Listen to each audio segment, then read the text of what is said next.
নামাজ পড়। সাইয়েদনা মূসা আলাইহিস সালামকে আল্লাহ পাক যেদিন নবুয়ত দান করেছেন সেই দিনই আল্লাহ পাক নামাজ ফরজ করে দিয়েছেন। প্রিয় ভাই, যেমন আল্লাহ পাক বলেন, ইন্নানি আনাল্লাহু লা ইলাহা ইল্লা আনা ফা'বুদনি ওয়া আকিমিস সালাতা লিযিকরি। ইন্নানি আনাল্লাহ, নিশ্চয়ই আমি আল্লাহ, লা ইলাহা ইল্লা আনা, আমি ছাড়া কোনো ইলাহা নাই, মাবুদ নাই, ফা'বুদনি, অতএব বান্দা আমার দাসত্ব আর আমার গোলামি করো, ওয়া আকিমিস সালাতা লিযিকরি, আর আমার শরণার্থে নামাজ আদায় করো।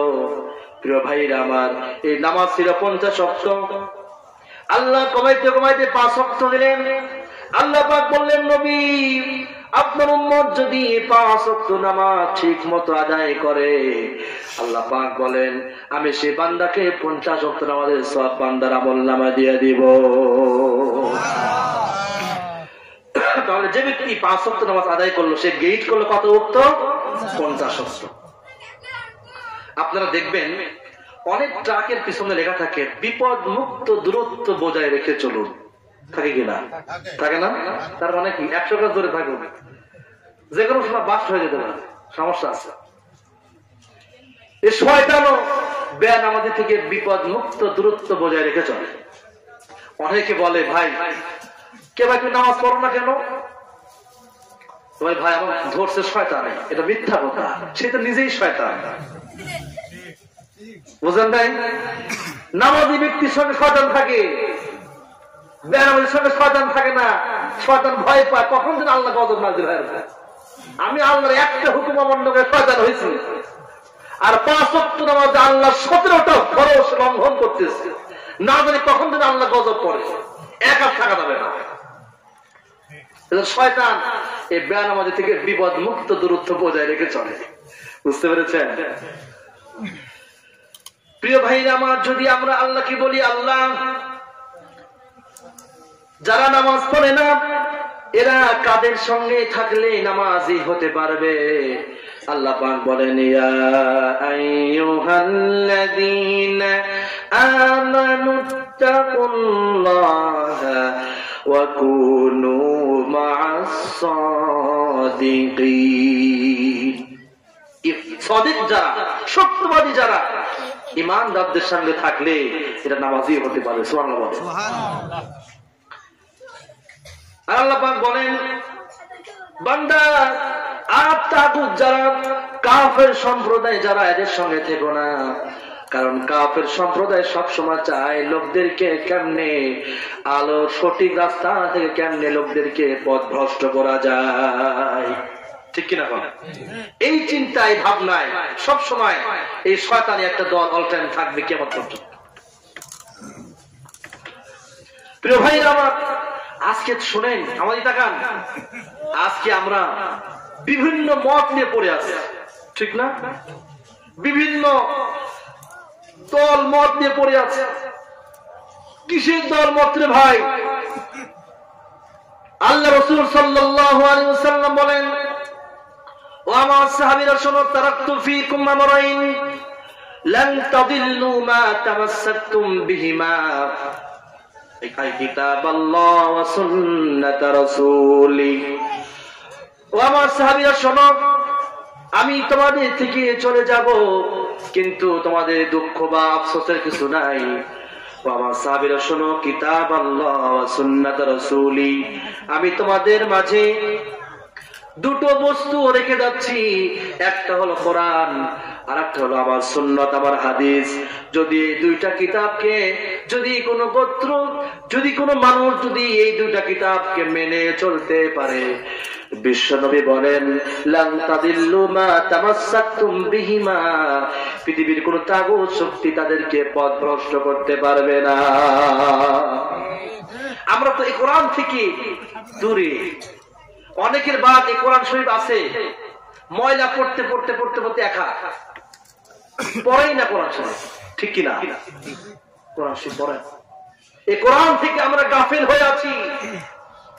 ফেরাউনকে একদিন জিজ্ঞেস করা হয়েছিল, আচ্ছা ফেরাউন সাহেব, খোদা দাবি করলে কেমন? সে বলল, মানুষের নীরবতা আমাকে খোদা বানাইছে। এটা কেমনে? বলতেছে, আমি কিন্তু এক ধাপই বলি নাই যে তোমরা আমাকে খোদা মানো, বরং আমি আস্তে আস্তে আমার ক্ষমতা প্রয়োগ করেছি, এরা আমার বিরুদ্ধে কেউ লড়ে নাই। যদি দেখতাম যে এরা আমাকে খোদা মানবে না, এরা আমার বিরুদ্ধে মিছিল মিটিং করছে, তাহলে আমি নিজেকে কখনো খোদা দাবি করতাম না। তো মানুষের এই নীরবতা আমাকে খোদা বানাইছে। সুতরাং যেখানে হক সেখানে হক কথাই বলতে হবে, যেটা বাতিল সেটা ইমানের বলিষ্ঠ আওয়াজে বলতে হবে, এটা বাতিল, এটা করা যাবে না। এর নাম ঈমান। এর নাম কি? এর নাম ঈমান। আমাদের প্রভু এক নবীর উম্মত, জীবন বিধান ওই শিবানী কুরআন। তবে কেন এক নয় হে মুসলমান, এক হও করি আহ্বান। ঠিক কিনা? বাইতুল্লাহ এক, মদিনা শরীফ এক, ওহুদ পাহাড় এক, বদরের মাঠ এক। একটাই তো জীবন, মরণ যে একটাই, একসাথে মিলে মিশে একটাই প্রাণ। তবে কেন এক নয় হে মুসলমান, এক হও করি আহ্বান। ঠিক কিনা কোন? কিসের আমাদের দলমত?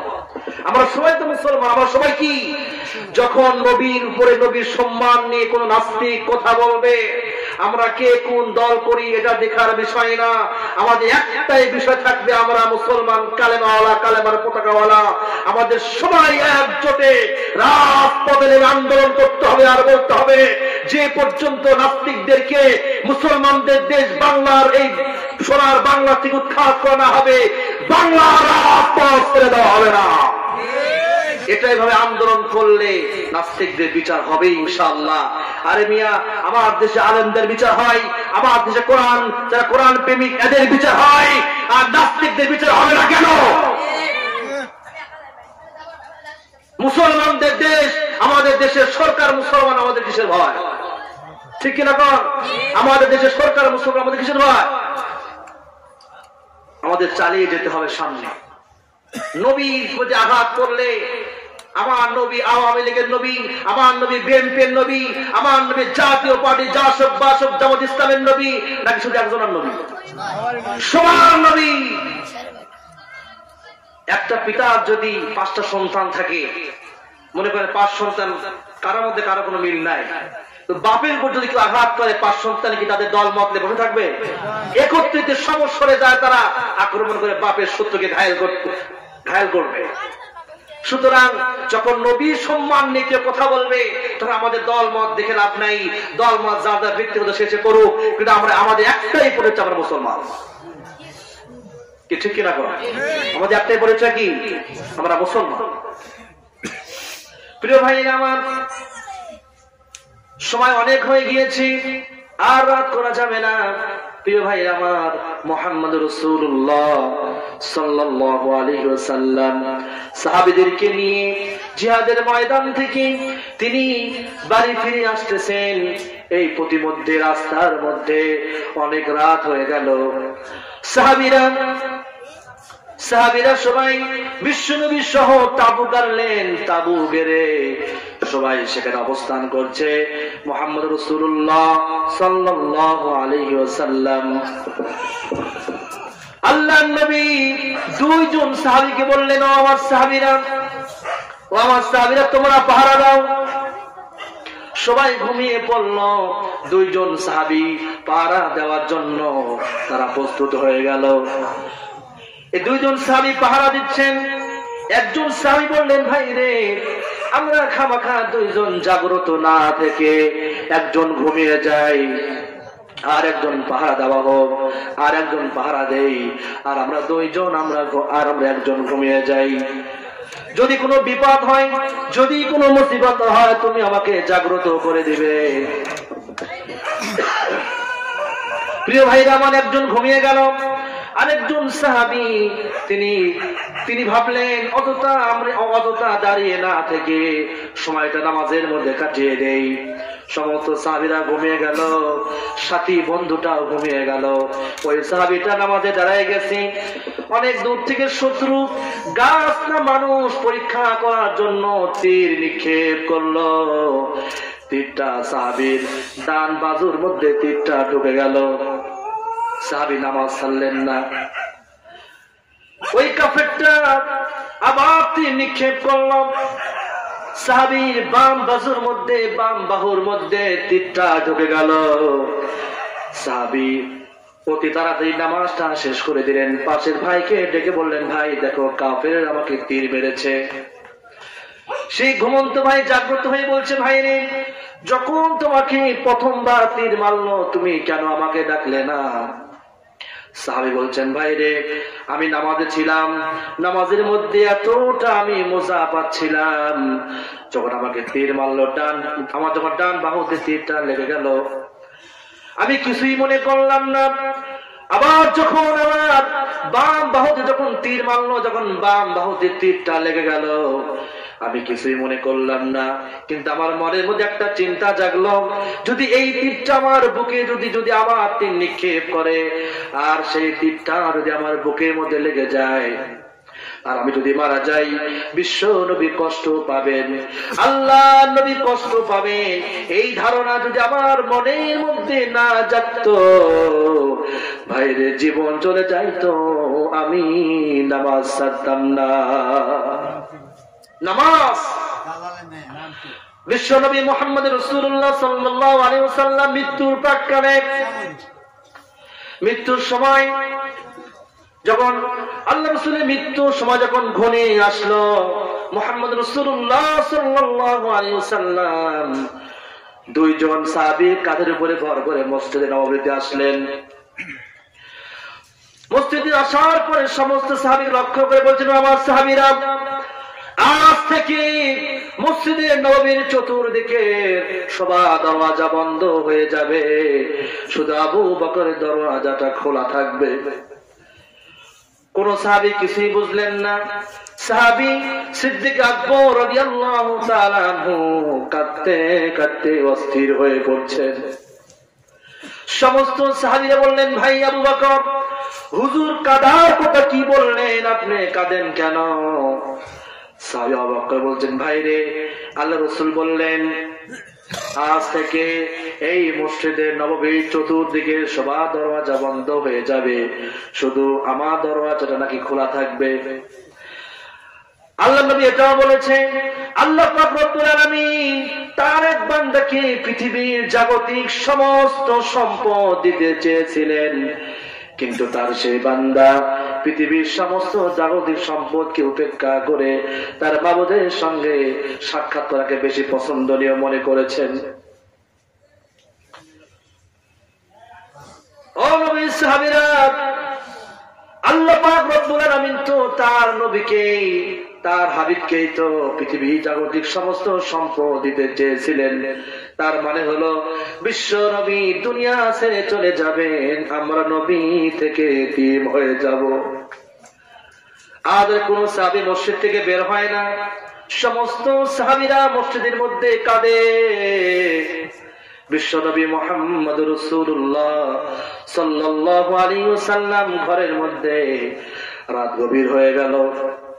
আল্লাহর নবী আয়েশাকে ডেকে বলে, আয়েশা, এখন কোন সময়? আয়েশা উম্মুল মুমিনিন আয়েশা সিদ্দিকা বলেন, হুজুর, সাহাবীরা অনেকক্ষণ অপেক্ষা করে আপনাকে না পেয়ে আমার বাবার ইমামতিতে নামাজ শুরু করে দিয়েছে।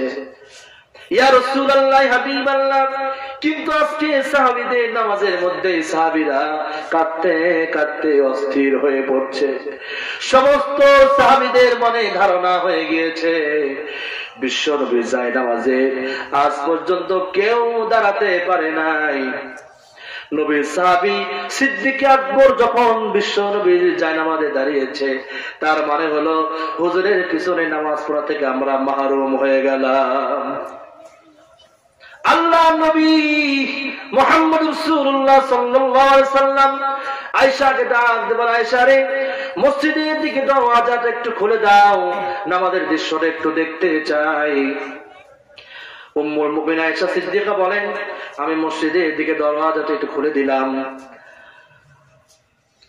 আল্লাহ নবী বলেন, আয়েশা আমার মাথাটা একটু উঁচু করে ধরো, আমি নামাজের দৃশ্যটা একটু দেখতে চাই। আমাদের মা আয়েশা সিদ্দিকা বলেন, আমি হুজুরের মাথাটা উঁচু করে ধরলাম, আমি তাকে দেখি হুজুরের চোখ দিয়ে পানি ঝরঝর করে পড়ছে। আমি জিজ্ঞেস করলাম, হুজুর নামাজের দৃশ্য দেখে চোখে কেন পানি আসলো? আল্লাহ নবী বলে, আয়েশা রে, আমার চোখে আজকে পানি দেখছ, এটা আমার কষ্টের পানি নয় রে আয়েশা, এটা আমার তৃপ্তির পানি। যে জামাতের নামাজটা দেখতেছো, এই নামাজ কায়েম করতে গিয়া উহুদের ময়দানে আমার দান শহীদ হয়েছে, সাহাবায়ে কেরাম জীবন দিয়েছি, উহুদের ময়দানে অনেক রক্ত আমার ঝরেছে। ও আয়েশা, ভবিষ্যতের একটা ছবি জানো আমার চোখে ধরা পড়ে গেল। হে আয়েশা, আমার মনে হচ্ছে কিয়ামত পর্যন্ত আমার যত উম্মত এই দুনিয়ায় আসবে, তারা এভাবে করে জামাতের শহীদ নামাজ আদায় করবে। প্রিয় ভাই, আল্লাহর নবীর কাছে আজরাইল সালাম চলে আসলেন। আজরাইল সালাম এসে হুজুরের জান কবজ করা শুরু করে দিলেন। আল্লাহ নবী বলছেন, আজরাইল আজকে আমার অনেক কষ্ট হচ্ছে রে ভাই আজরাইল। আল্লাহ নবী ওই মৃত্যুর মুহূর্তেও আজরাইলকে ডাক দিয়ে বলে, আজরাইল রে, আমি নবী, আমার যদি মৃত্যুর এত যন্ত্রণার এত কষ্ট হয়, আমার গুনাহগার উম্মতের না জানি কতই না কষ্ট হবে আজরাইল। আমার উম্মতের সমস্ত মৃত্যুর যন্ত্রণা তুমি আমার উপর দিয়ে নিয়ে যাও, আমার উম্মতদের তুমি ছেড়ে দিও, উম্মতদের কষ্ট দিও না। সে দয়াল নবী, বিশ্ব নবী মুহাম্মদ রাসূলুল্লাহ সাল্লাল্লাহু আলাইহি ওয়াসাল্লাম এত কষ্টের ইসলাম আজ আমরা খেল তামাশার মধ্যে মনে ইসলামকে কিছুই মনে করি না। মুয়াজ্জিন আযান দেয়, হাইয়া আলাস সালাহ, মুয়াজ্জিন তো ডাক দিয়ে বলতেছে, এসো নামাজের জন্য। যদি প্রশ্ন করা হয় মুয়াজ্জিন নামাজ পড়তে গেলে লাভ কি, মুয়াজ্জিন তারপরে বাক্যে বলে দেয়, হাইয়া আল ফালাহ, নামাজ পড়তে পারলে তোমার কপাল খুলে যাবে, তোমার ভাগ্য খুলে যাবে। আমি আমার ভাষায় কথাটা এমনি বলি, যদি আমার নাকার কপালটা কলম হয় আর এই জমিন যদি খাতা হয়, দৈনিক 5 বার নাকার কপাল নামক কলম দ্বারা জমিন নামক খাতার উপরে দৈনিক 5 বার সই করে দেই, আল্লাহ আমি তোমার গোলাম, দুনিয়ার আর কারো গোলাম নাই। আমার গোলাম কার? আল্লামা ইকবাল বলেন, एक ही सफ में खड़े हो गए महमूद अयाज, एक ही सफ में खड़े हो गए महमूद अयाज, न कोई बंदा रहा न कोई बंदा नवाज। एक ही कतर दाঁড়িয়ে গেছে সম্রাট মাহমুদ আর তার গোলাম নায়াজ। এখন সম্রাট মাহমুদ নাই, গোলাম নায়াজ নাই। মসজিদের মধ্যে যদি নামাজে দাঁড়ায়, একটা রিকশাওয়ালা পাশে যদি, একটা মন্ত্রীর পাশে যদি একটা রিকশাওয়ালা দাঁড়ায়, আর রিকশাওয়ালা শরীর যদি এমপির গায়ে লাগে, এমপি বলতে পারবে না, বেটা তুই রিকশাওয়ালা, আমি এমপি, তোর শরীর আমার গায়ে লাগছে, তোকে আমি 6 মাস জেল দিলাম, বলতে পারবে? আর এমপি সাহেব, এটা আপনার বন্ধ ভবন নয়, এটা মসজিদ। ঠিক কিনা কন? মসজিদের মধ্যে যেমন একই কাতারে ধনী গরিব কোন ভেদাভেদ নাই, মুসলমানদের এমনি থাকা উচিত। ধনী গরিব কোন ভেদাভেদ চলবে না। ইন্না রাব্বাকা ইয়াবসুতুর রিজকা লিমান ইয়াশা ওয়া ইয়াকদির, আল্লাহ যাকে ইচ্ছা তাকে ধনী বানিয়েছেন, যাকে ইচ্ছা তাকে সংকীর্ণতা করেছেন। লা তামশি ফিল আরদি মারাহা, আল্লাহ পাক অহংকার করে জমিনে চলো না। ইন্নাকা লান তাখরিকাল আরদা ওয়া লান তাবলুগাল জিবালা তুলা, তুমি অহংকার করে তুই জমিনকে ফাটিয়ে ফেলতে পারবে না, অহংকার করে তুমি পাহাড় সমান উঁচাও হতে পারবে না। ঠিক কিনা কম?